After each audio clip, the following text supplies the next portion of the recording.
आइए sulphonyl urea class की anti diabetic दवा ग्लिबैन क्लेमाइड पर एक तेज क्लिनिकल ब्रीफिंग करते हैं। तो इस ब्रीफिंग में हम कवर करेंगे इसका मुख्य संकेत और काम करने का तरीका, clinical administration, safety profile, Indian market analysis और कुछ खास क्लिनिकल बातें, और आखिर में एक प्रोफेशनल डिस्क्लेमर। तो चलिए शुरू करते हैं और समझते हैं कि इस मॉलिक्यूल का असल मकसद क्या है और ये काम कैसे करता है।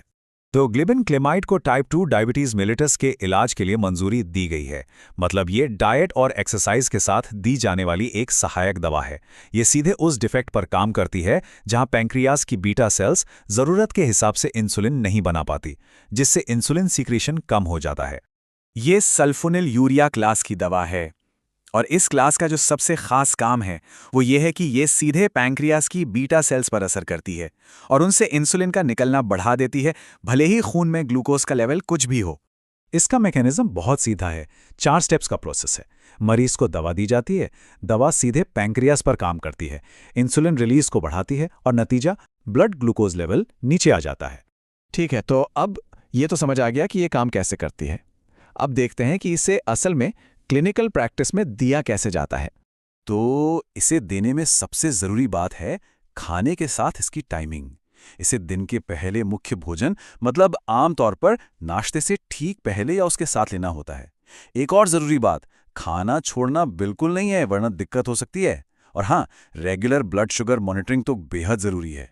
चलिए अब इसकी सेफ्टी प्रोफाइल को समझते हैं और इसमें सबसे बड़ा क्लिनिकल रिस्क क्या है जिस पर हमें सबसे ज्यादा ध्यान देना चाहिए। जो सबसे आम साइड इफेक्ट्स रिपोर्ट किए जाते हैं वे ज्यादातर पेट से जुड़े हैं, जैसे कि मतली, दस्त या पेट भरा भरा लगना। ये आमतौर पर इलाज के शुरू में दिखते हैं और धीरे धीरे कम हो जाते हैं। लेकिन इन सब से कहीं ज्यादा बड़ा और जरूरी रिस्क है हाइपोग्लाइसीमिया, यानी ब्लड ग्लूकोज लेवल का बहुत कम हो जाना। इस पर तुरंत ध्यान देने की जरूरत होती है। इस दवा की क्लास में ये एक जाना माना और कह सकते हैं गंभीर साइड इफेक्ट है।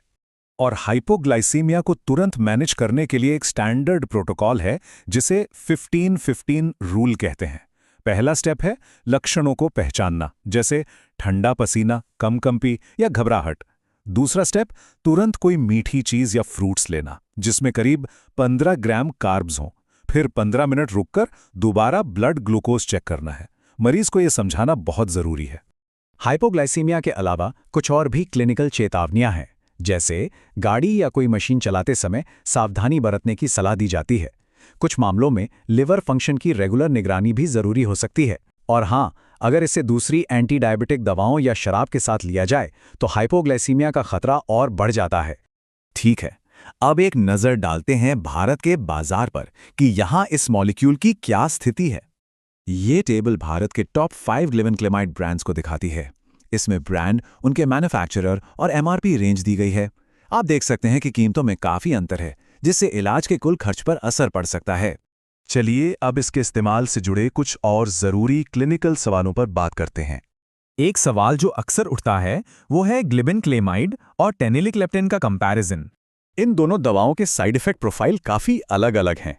ग्लिबन क्लेमाइड से हाइपोग्लाइसीमिया और वजन बढ़ने का खतरा होता है। वहीं टेनेलिग्लिप्टिन, जो एक DPP-4 इन्हिबिटर है, वो ग्लूकोज डिपेंडेंट तरीके से काम करता है। इसलिए इससे हाइपोग्लाइसीमिया का खतरा बहुत कम होता है और वजन भी नहीं बढ़ता। अगर इसे दूसरी दवाओं के साथ कॉम्बिनेशन में दिया जाए, जैसे कि इंसुलिन या पियोग्लिटाजोन, तो ये ध्यान रखना जरूरी है कि हाइपोग्लाइसीमिया का खतरा बढ़ जाता है। ऐसे में डोज को बहुत सावधानी से एडजस्ट करना पड़ता है। तो कुछ खास बातों का हमेशा ध्यान रखना है। पहली, ग्लिबन क्लेमाइड से वजन बढ़ सकता है, इसलिए डाइट और एक्सरसाइज की मॉनिटरिंग जरूरी है। दूसरी, बुजुर्ग मरीजों में इसे बहुत सावधानी से इस्तेमाल करना चाहिए क्योंकि उनमें हाइपोग्लाइसीमिया का खतरा ज्यादा होता है। और तीसरी, जिन मरीजों को सल्फोनिल यूरिया या सल्फोनामाइड से एलर्जी है, उन्हें ये दवा नहीं देनी चाहिए। एक और जरूरी बात, नवरात्रि या रमजान जैसे उपवास के समय रात के हाइपोग्लाइसीमिया से बचने के लिए इसकी डोज को शाम के खाने के साथ शिफ्ट करना होता है। और अब इस ब्रीफिंग के आखिर में एक जरूरी प्रोफेशनल डिस्क्लेमर। ये जानकारी मेडिकल प्रोफेशनल्स के लिए सिर्फ एजुकेशनल मकसदों से है। इसे किसी भी तरह की प्रोफेशनल मेडिकल सलाह, डायग्नोसिस या ट्रीटमेंट का विकल्प नहीं समझा जाना चाहिए। तो ये सब हमें एक आखिरी सवाल पर लाकर छोड़ता है आज के दौर में जब डायबिटीज के लिए नई और अलग-अलग रिस्क प्रोफाइल वाली दवाएं मौजूद हैं, तो इस मॉडर्न ट्रीटमेंट एल्गोरिदम में ग्लिबिन क्लेमाइड की सही जगह आखिर है कहाँ?